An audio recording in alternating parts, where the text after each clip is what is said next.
क्या श्री राम ने वास्तव में माता सीता का त्याग किया था? क्या ये सत्य है? क्या श्री राम को अपनी पत्नी की पवित्रता पर संदेह था? अगर ऐसा था तो क्यों? क्या श्री राम को अपनी पत्नी पर विश्वास नहीं था? अगर विश्वास था तो उन्होंने ऐसा निर्णय क्यों लिया? आइए जानते हैं आज के इस वीडियो के माध्यम से।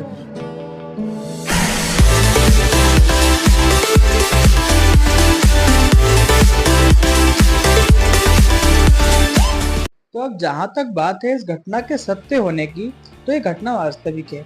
ऐसा नहीं है कि इस घटना को बाद में जोड़ा गया है।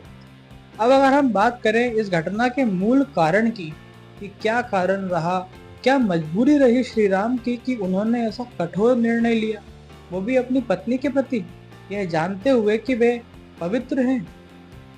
तो दोस्तों, ये घटना है श्री रामायण की। आप देख सकते हैं कि मेरे पास ये है वाल्मीकि कृत रामायण है। तो आज हम इसी के माध्यम से जानेंगे कि घटना का मूल कारण क्या है। चलिए बिना समय को व्यर्थ किए वीडियो को शुरू करते हैं। सो मित्रों, अगर आपके पास भी यह रामायण है तो आप इसका पेज नंबर 535 पेज नंबर को ओपन करके इस कथा को पढ़ सकते हो। इस कथा के वैसे दो कारण रहे हैं और मैं दोनों कारण आपको अलग अलग तरीके से बताता हूँ। चलिए बिना समय को व्यर्थ किए कारण जानते हैं। एक दिन राम को ज्ञात हुआ कि सीता गर्भवती है। उन्होंने अत्यंत आनंद प्रकट करते हुए पूछा, हे सुंदरी, क्या तुम्हारे मन में ऐसी कोई इच्छा है जो अब तक पूर्ण न हुई हो? यदि ऐसा है तो मुझे बताओ, ताकि मैं तुम्हारी प्रत्येक इच्छा को निश्चित रूप से पूर्ण करूं।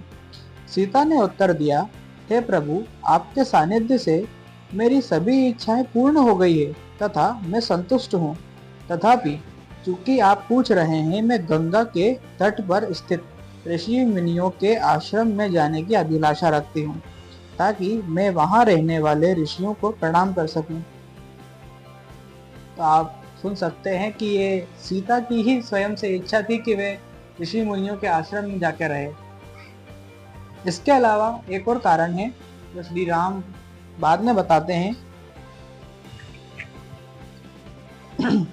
ये कारण लिखा हुआ है पेज नंबर 538 पेज नंबर पर। यहाँ लिखा हुआ है, प्रायः यह प्रश्न किया जाता है कि भगवान राम ने इतनी तुच्छ अपमानजनक विषय वस्तु के लिए सीता का परित्याग क्यों कर दिया।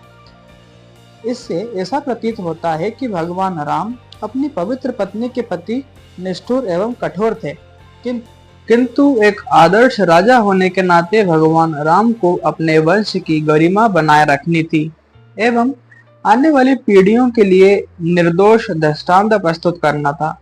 यदि राम ने सीता का परित्याग नहीं किया होता तो भविष्य में होने वाले कनिष्ठ शासकों को नागरिकों द्वारा की जाने वाली उचित आलोचना पर भी ध्यान न देने का एक बहाना मिल जाता। राम का निर्णय कठोर प्रतीत होता है, किंतु उचित रूप से शासन करने के लिए शासक को कभी कभी निष्ठुर होना पड़ता है। राजा का प्रथम कर्तव्य प्रजा पर शासन करना है। अन्य बातों का स्थान गौण है, भले ही उससे स्वयं उसका अथवा उसके स्वजनों का सुख प्रभावित होता हो। सो मित्रों, मेरे ख्याल से आपको इस प्रश्न का जवाब मिल गया होगा। इसी तरह के और भी वीडियोस को जानने के लिए चैनल को सब्सक्राइब करें। वीडियो अच्छा लगा या इससे कुछ सीखने को मिला तो वीडियो को लाइक करें। मिलते हैं आपसे अगले वीडियो में। हरे कृष्णा।